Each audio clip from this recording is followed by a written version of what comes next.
Hello students, आज हम लोग लाइफ प्रोसेस का चैप्टर रेस्पायरेशन पढ़ने जा रहे हैं। रेस्पायरेशन यानी श्वसन। रेस्पायरेशन को हिंदी में कहते हैं श्वसन। श्वसन चैप्टर हम लोग पढ़ने जा रहे हैं जो लाइफ प्रोसेस यानी जैव प्रक्रम के अंतर्गत आता है। जैव प्रक्रम के अंतर्गत पहला चैप्टर हम लोग पढ़े थे न्यूट्रिशन यानी पोषण। दूसरा चैप्टर हम लोग पढ़ने जा रहे हैं रेस्पायरेशन यानी श्वसन।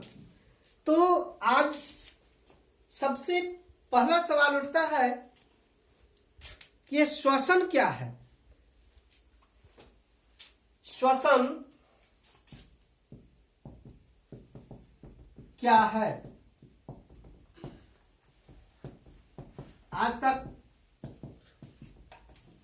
हम लोग पढ़ते आ रहे हैं सांस लेना और सांस छोड़ना यानी इनटेक ऑफ एयर और out of air is called respiration. यानी कि हम लोग पढ़ते आ रहे हैं कि सांस लेना और सांस छोड़ना को श्वसन कहते हैं। आज हम लोग देखेंगे, थोड़ा सा स्टैंडर्ड हाई जाएंगे। सांस लेना और सांस छोड़ना, अभी तक हम लोग पढ़ते आ रहे हैं कि सांस लेना और सांस छोड़ने को रेस्पायरेशन कहते हैं। चलिए आते हैं श्वसन क्या है। तो हम लोग वायुमंडल से ऑक्सीजन को ग्रहण करते हैं। वायुमंडल से ऑक्सीजन को ग्रहण करते हैं और ऑक्सीजन लंग्स होते हुए ऑक्सीजन, या हम लोग कह सकते हैं कि वायुमंडल से हवा हवा लेते हैं। हम लोग ऑक्सीजन नहीं लेते हैं, हवा लेते हैं। हवा में बहुत सारे गैस होते हैं, तो इसमें कार्बन डाइऑक्साइड भी होता है, ऑक्सीजन भी होता है, नाइट्रोजन भी होता है और अदर गैस होते हैं। तो हम लोग वायुमंडल से हम लोग क्या लेते हैं? हवा लेते हैं, एयर लेते हैं। एयर जो है हम लोग के लंग्स में जाता है और वहां वो सिर्फ ऑक्सीजन को ग्रहण करता है। वहां सिर्फ ऑक्सीजन को ग्रहण करता है और इसको जो है ब्लड सर्कुलेशन के माध्यम से हम लोग को सेल में जाता है। सेल यानी कोशिका, कोशिका में जाता है। कोशिका में फूड पार्टिकल्स यानी भोज्य पदार्थ तो वहां कोशिका में ग्लूकोज होता है। इस ग्लूकोज का ब्रेकडाउन होता है। इस ग्लूकोज का breakdown in the presence of oxygen, oxygen के प्रेजेंस में ये जो है यहाँ पे किसका ब्रेकडाउन होता है? ग्लूकोज का ब्रेकडाउन होता है। और जब ये ब्रेकडाउन होता है in the presence of enzyme की उपस्थिति में, तब हम लोग को मिलता है कार्बन डाइऑक्साइड, वाटर और एटीपी के रूप में ऊर्जा मिलता है। यानी हम लोग कह सकते हैं कि हमारे कोशिका में ग्लूकोज का ब्रेकडाउन होता है ऑक्सीजन के उपस्थिति में, तो हम लोगों को मिलता है कार्बन डाइऑक्साइड, H2O और ऊर्जा के रूप में एटीपी के रूप में ऊर्जा प्राप्त होती है, एनर्जी प्राप्त होती है। तो इस पूरे प्रोसेस को रेस्पायरेशन यानी श्वसन कहते हैं। इस पूरे प्रोसेस को क्या कहते हैं? श्वसन कहते हैं। यहाँ पे क्वेश्चन, सर जी ये श्वसन में हम लोग सांस लेने और छोड़ने का प्रोसेस कहाँ हुआ? तो यहाँ पे देखिए, यहाँ जो है हम लोग वायुमंडल जो है हवा लिया, वो कहाँ गया? लंग्स में, और लंग्स यानी फेफड़ा में गया और वहां पे ऑक्सीजन जो है, हमारा लंग्स जो है ऑक्सीजन को इंटेक किया और उसको जो है ब्लड सर्कुलेशन के माध्यम से वो प्रत्येक कोशिकाओं में भेज दिया। कोशिकाओं में हमारा उपस्थित ग्लूकोज, कोशिकाओं में हमारा उपस्थित ग्लूकोज जो है उसका ब्रेकडाउन होता है। किसके उपस्थिति में? ऑक्सीजन की उपस्थिति में। और एक ग्लूकोज हम लोग जानते हैं C6H12O6, इसमें 6 कार्बन होता है। एक ग्लूकोज का ब्रेकडाउन होता है तब हम लोग को मिलता है कार्बन डाइऑक्साइड, वाटर यानी जल और ऊर्जा। किस रूप में? एटीपी के रूप में। एटीपी एडिनोसिन ट्राइफॉस्फेट, इसका पूरा फुल फॉर्म होता है एडिनोसिन ट्राइफॉस्फेट। ये जो है ऊर्जा हम लोगों को मिलता है। तो यहां से पुनः फिर ब्लड सर्कुलेशन के माध्यम से जो है ये जाता है लंग्स के पास और लंग्स जो है इसको क्या करता है? बाहर कर देता है। तो इस पूरे प्रोसेस को हम लोग क्या कहते हैं? श्वसन या रेस्पिरेशन। तो ये हमारा हुआ श्वसन या रेस्पिरेशन। तो आप लोग मेरा वीडियो अच्छी से देखेंगे और अच्छा लगेगा तो लाइक, कमेंट और शेयर करेंगे। मैं पूरा कोशिश करूंगा कि वीडियो जो है बहुत अच्छे ढंग से बनाऊं ताकि आप लोगों को आसानी से समझ में आए।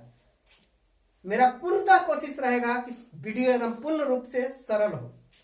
तो आप लाइक, शेयर और कमेंट करना ना भूलेंगे।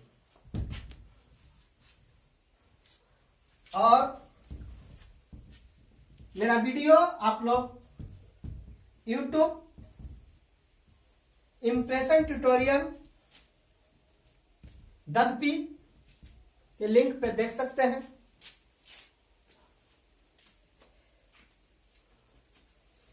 अब हम लोग चलेंगे, रेस्पिरेशन जो है 2 चरणों में पूर्ण होती है। रेस्पिरेशन 2 चरणों में पूर्ण होती है। कितने चरणों में पूर्ण होती है? 2 चरण में पूर्ण होती है।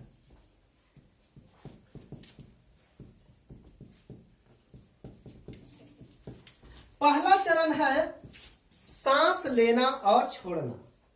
श्वास लेना और श्वास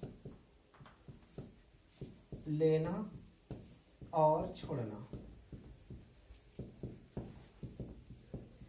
इस प्रोसेस में हम लोग ऑक्सीजन को ग्रहण करते हैं और कार्बन डाइऑक्साइड को छोड़ते हैं। यानी एक होता कैसे है? तो अभी अभी हम लोग पढ़े कि एयर में जो है बहुत सारे गैस होते हैं। तो इसमें हमारा एयर से ऑक्सीजन जो है लंग्स तक जाता है और लंग्स जो है उसको ब्लड में डाल देता है और पुनः ब्लड में से कार्बन डाइऑक्साइड को ग्रहण करके और उसको बाहर कर देता है। तो इस पूरे प्रोसेस को हम लोग सांस लेना और छोड़ना में कार्बन डाइऑक्साइड हम लोग ग्रहण करते हैं और कार्बन डाइऑक्साइड हम लोग बाहर करते हैं और ऑक्सीजन लेते हैं।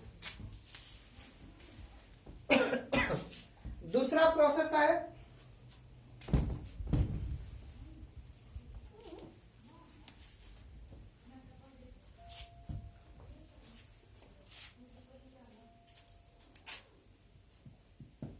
Cellular respiration.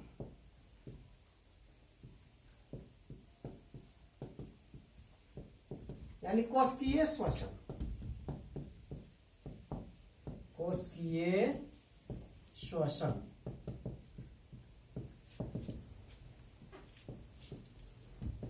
एक कोशिकीय श्वसन जो होता है माइटोकॉन्ड्रिया में होता है। हम लोग जानते हैं कि प्रत्येक कोशिकाओं में साइटोप्लाज्म होता है। साइटोप्लाज्म, इसमें साइटोप्लाज्म होता है और साइटोप्लाज्म में माइटोकॉन्ड्रिया होता है। तो माइटोकॉन्ड्रिया में, ये जो आपका माइटोकॉन्ड्रिया, इसी माइटोकॉन्ड्रिया में श्वसन की प्रक्रिया in the presence of oxygen पूर्ण होती है। तो इसमें क्या होता है कि ग्लूकोज जो है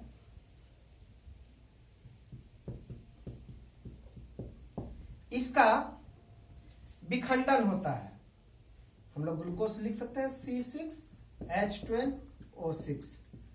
ये जो है ऑक्सीजन के उपस्थिति में ग्लूकोज का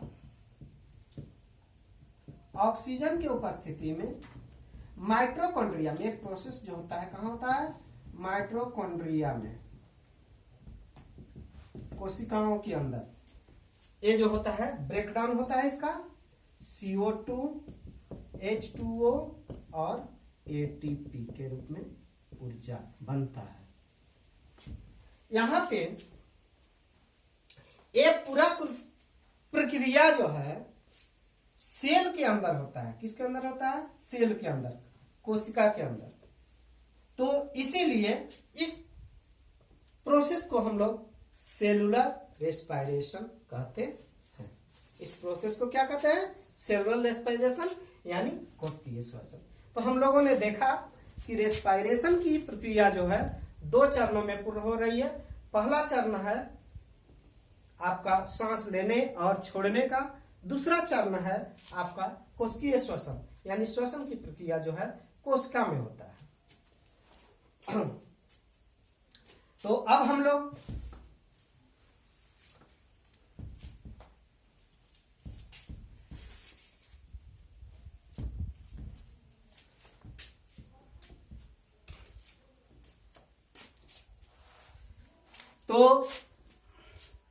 लोग पढ़ने जा रहे हैं टाइप्स ऑफ रेस्पिरेशन, कोशिकाओं श्वसन के प्रकार, types of respiration, types of respiration, श्वसन के प्रकार, श्वसन के प्रकार, टाइप्स ऑफ रेस्पिरेशन, श्वसन के प्रकार। तो श्वसन 2 प्रकार के होते हैं, एक ऑक्सीजन की उपस्थिति में और दूसरा ऑक्सीजन के अनुपस्थिति में। वैसा श्वसन जो ऑक्सीजन के उपस्थिति में होता है वायवीय श्वसन कहलाता है। इसको हम लोग कहते हैं एरोबिक रेस्पिरेशन।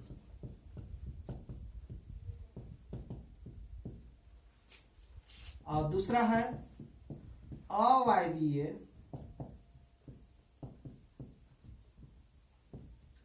श्वसन, इसको कहते हैं हम लोग एनएरोबिक रेस्पिरेशन, एनएरोबिक रेस्पिरेशन।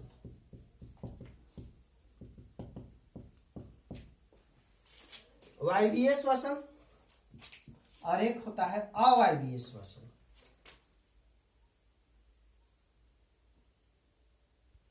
वायवीय श्वसन और अवायवीय श्वसन हम लोग देख लेते हैं इसको डिफरेंस करके।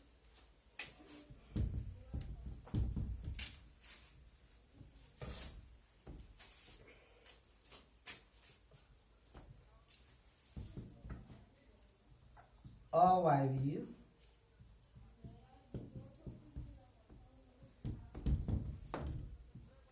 श्वसन, और दूसरा वायवीय श्वसन। ये वायवीय श्वसन जो होता है ये in the presence of oxygen, oxygen की, इसमें ऑक्सीजन की जरूरत पड़ता है, ऑक्सीजन की उपस्थिति में होता है।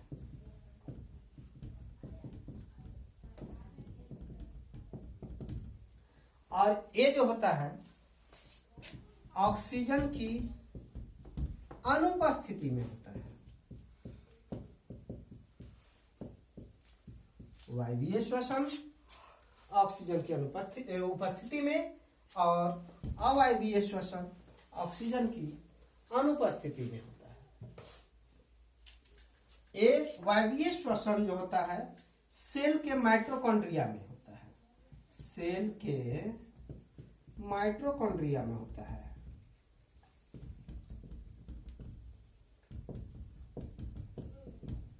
जबकि अवायवीय श्वसन जो होता है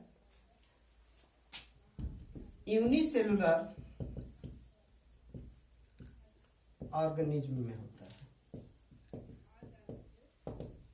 और ये जो होता है सेल के माइटोकॉन्ड्रिया में, यह मल्टी सेलुलर ऑर्गेनिज्म के होता है।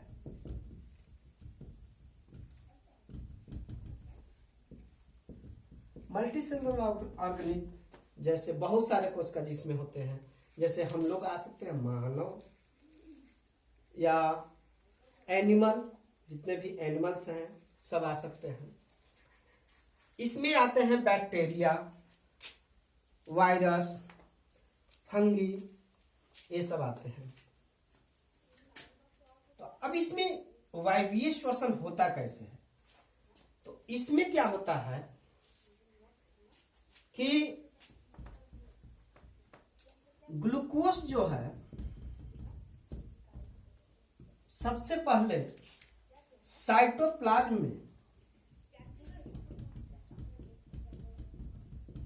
इसका ब्रेक डाउन होता है, पायरूविक एसिड बनता है, एसिड। और ये पायरूविक एसिड का विखंडन जो होता है माइटोकॉन्ड्रिया में होता है।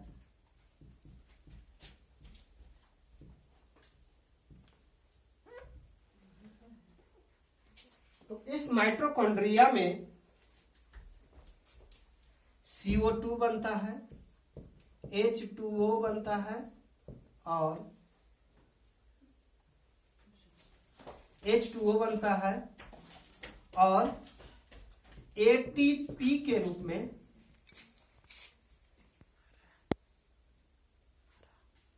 ऊर्जा प्राप्त होता है, ATP के रूप में ऊर्जा प्राप्त होता है। यानी ग्लूकोज का सबसे पहला जो होता है विखंडन साइटोप्लाज्म में होता है, जिसमें पायरूविक एसिड बनता है और इस पायरूविक एसिड चला जाता है कहाँ? माइटोकॉन्ड्रिया में। और वहां जो है in the presence of oxygen, oxygen की उपस्थिति में CO2 बनता है, H2O बनता है और ATP के रूप में ऊर्जा प्राप्त होता है।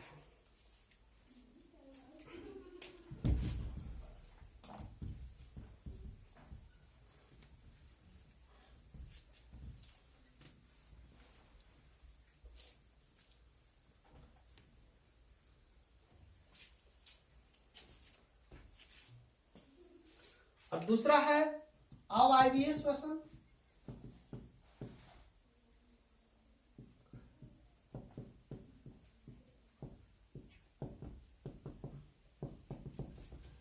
अवायवीय श्वसन in the absence of oxygen, यानी कि ऑक्सीजन की अनुपस्थिति में होता है।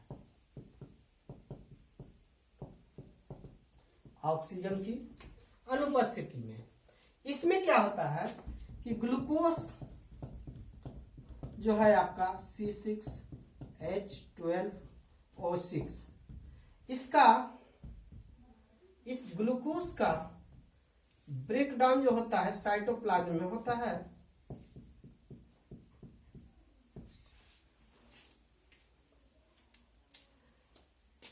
तो पायरूविक अम्ल बनता है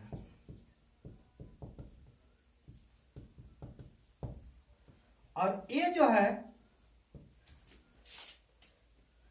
ऑक्सीजन के अनुपस्थिति में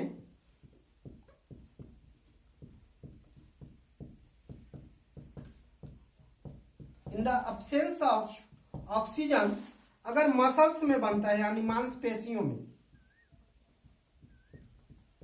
मांसपेशियों में जैसे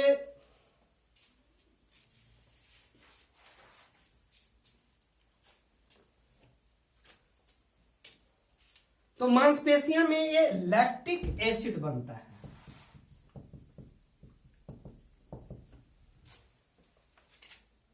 और यूनिसेलुलर ऑर्गेनिज्म में, एक कोशिकीय जीव में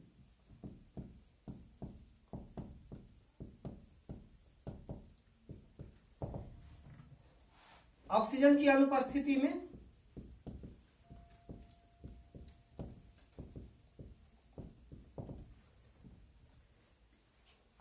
तो एल्कोहल बनता है, इथेनॉल, इथेनॉल बनता है। हम लोग देखे होंगे कि ज्यादा दौड़ते हैं तो पैर में दर्द हो जाता है, दौड़ने पे पैर में दर्द हो जाता है, यानी मसल्स, जहां मसल्स है वहां दर्द होता है। रीजन, क्योंकि वहां ऑक्सीजन की कमी के फलस्वरूप, चूंकि दौड़ते हैं तो हमें ज्यादा ऊर्जा की आवश्यकता होती है, तो ज्यादा ऊर्जा कहां से मिलेगा? जब हमारा ऑक्सीकरण होगा यानी ऑक्सीडेशन होगा, किसका? माइटोकॉन्ड्रिया में उपस्थित जो हमारा भोज्य पदार्थ है, तभी तो ऊर्जा मिलेगी। तो कुछ कुछ जो है ग्लूकोज का ऑक्सीकरण जो होता है ऑक्सीजन की अनुपस्थिति में होता है, जिससे हमारे मसल्स में लैक्टिक अम्ल बन जाता है। इसी लैक्टिक अम्ल के कारण हमारे मसल्स में दर्द उत्पन्न होते हैं। तो ये जो होते हैं हमारा अवायवीय श्वसन, हमारा हो सकते हैं आपका बैक्टीरिया में हो सकते हैं,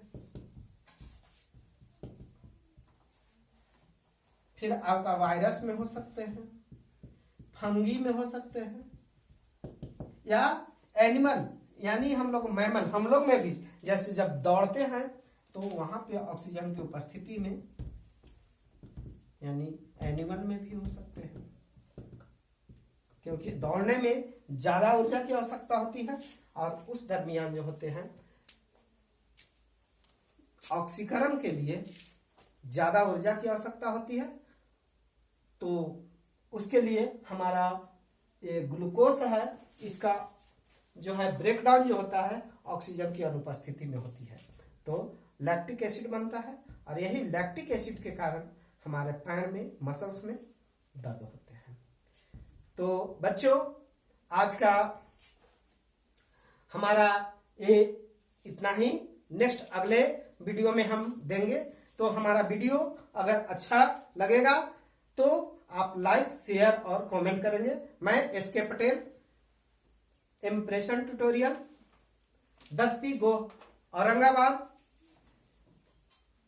हमेशा कोशिश करूंगा कि आपको सरल भाषा में और सरल तरीके से, सरल लैंग्वेज में आप लोगों को वीडियो प्रोवाइड करें। और आप लोगों को जब अच्छा लगेगा तो लाइक, शेयर और कमेंट जरूर करेंगे।